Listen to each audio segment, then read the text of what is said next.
Welcome to Silicon Valley Nonprofits, a service of KMVT Community Media. I'm Bev Lenahan, your host. Today our guest is Ann Muto, Cupertino Poet Laureate. Thank you for coming today, Ann. Nice to have you here. It's good to be here. So I'm aware that the Cupertino Poet Laureate program is under the city auspices of Cupertino. Correct. And I believe the Library Commission. So Yes. I find that fascinating. I would imagine there have been other Cupertino Poets Laureate. Is that right? No, that is correct. There have been 3 before me. Dave Denny was the first poet laureate, and he took office in 2011. And since then, Jennifer Swanton Brown and Amanda Williamson have been also poet laureates. Unfortunately, Amanda's husband had to work in Seattle, and she had to go with him, obviously.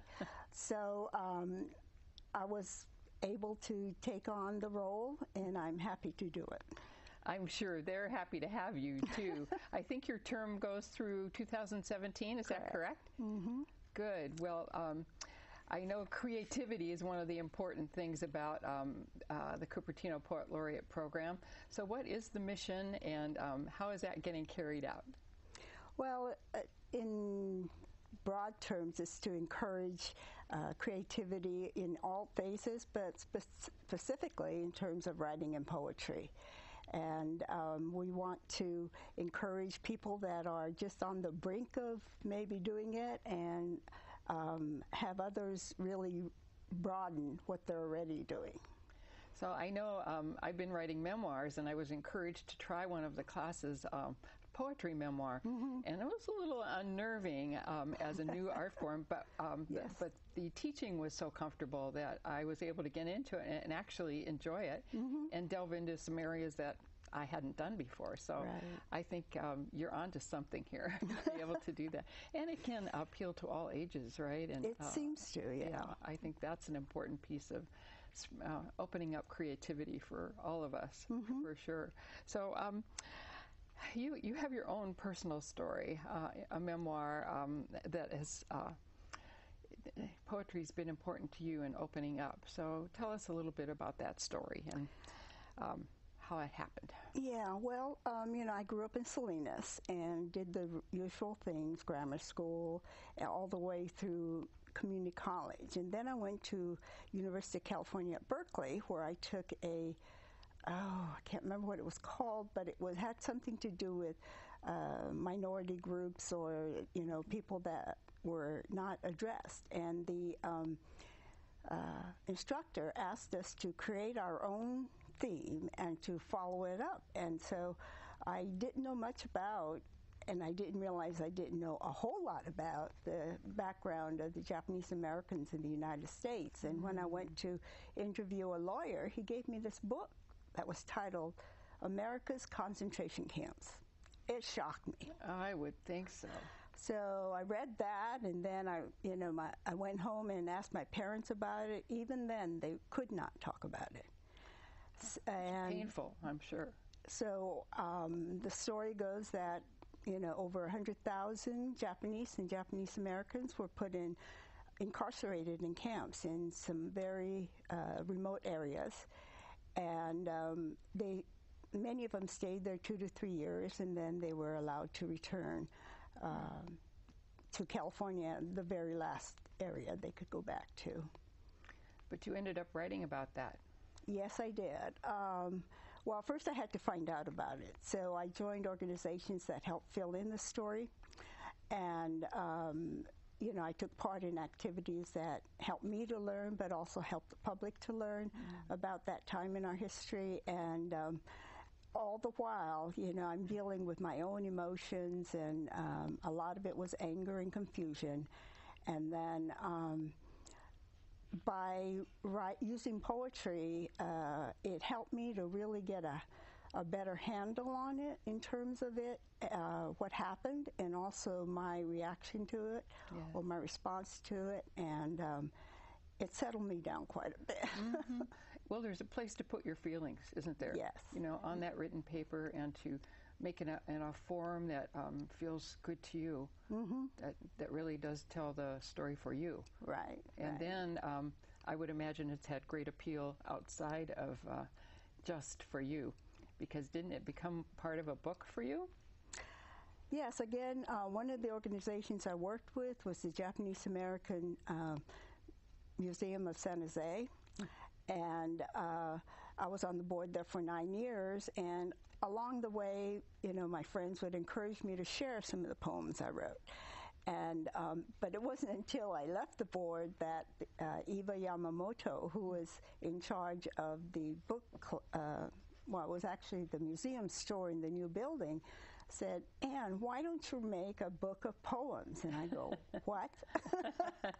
But after 2.5 years, I did, and it was almost like it was meant to be. And all along the way, finding a cover picture for the cover and pulling in my love of nature as one of the themes in the book, it was a lot of work and sometimes very painful. Sure. But worth the work, and took me to another level. And now you can share that with people in a very meaningful way. So that's all very good. So let's go back to some of the classes that you're teaching, particularly the poetry memoir classes. What can an attendee expect if they attend those classes? Well, I can tell you more specifically now, since I taught my first one Wednesday, and I had been a participant in Amanda Williamson's classes, so I received a lot of in-service training, you might say. Yes, you did. It made it much more comfortable to just kind of step in with her help, so we always start out, or there's always a theme. And for this Wednesday, it was the background in terms of characters and setting and how that all works together. And then there's several poems that we read and we talk about and the group relates to. And then there are some writing prompts that, you know, really invites the people, as you said, in memoir, to dig deep. Yes. And to come up, and whatever comes up, to put that on paper. An additional step I added was they would go to small groups and would share if they want to, of course. This is their choice. And then we ran out of time because I had also wanted them to be able to share to the large group, because that's how group cohesion occurs. Yes. And you realize it's not just the 2 or 3 people you're talking to, but the entire group that has something in common with you. Not only in common, but we learn from one another, don't we, about technique and using colorful words, and all of those things become part of the learning during that process. I believe your classes are going on through the end of the year, correct? Your through memoir November, yeah. And so there are 5 more. Good. The last one, though, is not a writing session per se. It's a book binding, we call it, session. Keiko O'Leary is a local book artist, and I was calling it bookmaking, and she said, no, I think we should change it to book binding, because bookmaking has a different connotation to some people. So okay, it's still awkward to me. I still think bookmaking. And the goal there is a culmination of the weeks prior, and so each person will be invited again to print out their poems that they want to include in this book, and they'll paste it into this book mock-up that Keiko created. So it's like really exciting to see that. And yet I understand, even if someone can only come for one time, that's okay too. Oh, sure. So even though it could be an ongoing process for an attendee, even if they're only able to make it 1 or 2 times, they'll still find that meaningful. Right. We hope so. The book itself, even if there's no poem at all in it, I think will be a lasting memento for them, and hopefully a place to put their work when they do get it down on paper. That's wonderful. I'm still writing my memoirs, and I don't ever see an end to it, so I don't know if it'll ever get into a book. Well, you know, my experience is once you do it, then it's a little easier the next time. So even if this is a very small book, yes, like a chapbook, you've done it once, so it's like it's more accessible somehow. It's a start. It's a start. Well, I'm sure you have other outreach programs planned for the Cupertino Poet Laureate program. What else is going on? Well, some of the people know that I am a docent at Point Lobel State Reserve. Oh, special. And I've been doing that for 12 years.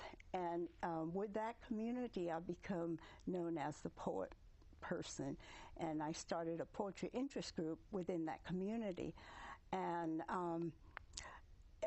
being there and being in nature, Tahoe and Yosemite are also favorites for me. I find inspiration for my poetry. So it's not just, you know, my own personal history or the incarceration, but, you know, a lot of peace and beauty. And I want to share that with the people of Cupertino. And Barbara Banfield, who's the naturalist at McClellan's Ranch Reserve or Preserve, has worked with me to come up with another shorter series of workshops, including a haiku workshop given by the Haiku Society in the Valley. And right at the ranch, right? Right at the ranch. Nice. And at the end of 4 sessions, we hope to have a record of the poems that were created during that time period, and then a reading. So I understand also all of these classes are at no charge and That's right. put on as a community service. Right. I think, you know, the people who created the program wanted to be as accessible as it could to people and didn't want to have money as a stumbling block. And I think it's worked that way. There's, I think it's operated on a shoestring, if I recall, and this is a way for anyone who has an inkling of being interested could easily attend. And then you're going to do some other readings too. You've got some special festivals and things you're going to be doing readings at.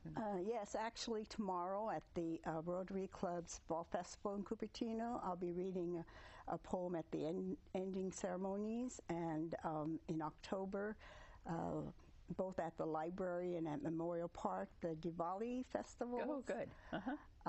And those are ones that I will be reading at, but I have also put together, and I'm going to look at my notes so I get this right.